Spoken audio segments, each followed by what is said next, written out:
Ради Хабиров провел очередное совещание, посвященное здравоохранению. В этот раз особое внимание уделили нехватке медицинского оборудования и острому дефициту врачей в регионах республики. Совещание началось с рассмотрения жалоб жителей Башкирии, оставленных ими в социальных сетях и других ресурсах. В ноябре от граждан поступило более 300 жалоб, тогда как месяцем ранее их было на 100 больше. Мы все довольно опытные люди и понимаем, что мы порой место имеем и с недобросовестными жалобами, обращениями граждан, и просто троллят вас иногда бывает такое. Но понимаете, не бывает так, что 400 жалоб носят такой характер. И когда я вижу концентрацию таких усилий, соответственно, у меня других не остается маневров для того, чтобы пристально обратить на это внимание. Самое частое обращение граждан связано с нехваткой врачей и медучреждений. Также жители республики волнуют проблему обеспечения лекарствами и хамства врачей. В обществе начинайте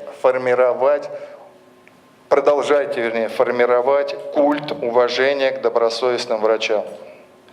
К сожалению, социальные сети стали неким, местом растаптывания врачей, уничтожения врачей по ложным совершенно очень часто обвинениям и суждениям.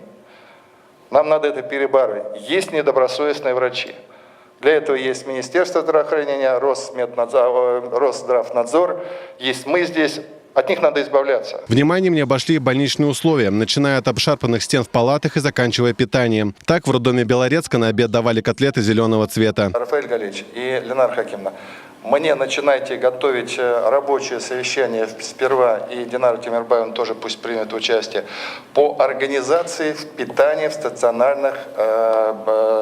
стационарных учреждениях здравоохранения. Жалоб много, каждое учреждение живет по своим каким-то законам, мне неведомым. У кого-то котлеты зеленые, у кого-то, еще смотреть это невозможно. Поставка медицинского оборудования также одна из важных тем. В 18-ю больницу Уфы в начале декабря должен прийти новый аппарат для диагностики кровеносных сосудов. Но из-за длительного оформления необходимых документов прием граждан начнется только в феврале. Мы все здесь сидим, готовы вам помочь.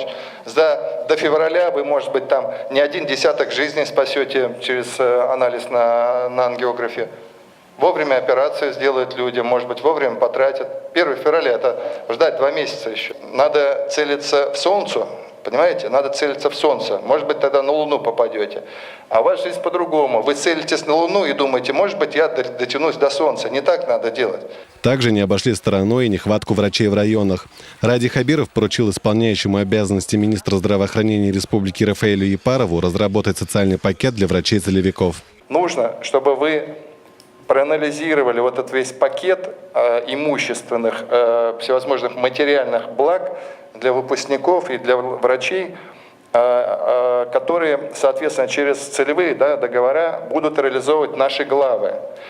И сколько я, соответственно, должен найти денег в бюджете республики для того, чтобы это им компенсировать. Главы не вытянут это сами. Ради Хабиров сказал, что пока ситуация со здравоохранением в республике не выправится, такие совещания будут проходить каждую неделю в его личном присутствии. Глеб Безбородов, Анастасия Никишина, городской телеканал ЮТВ.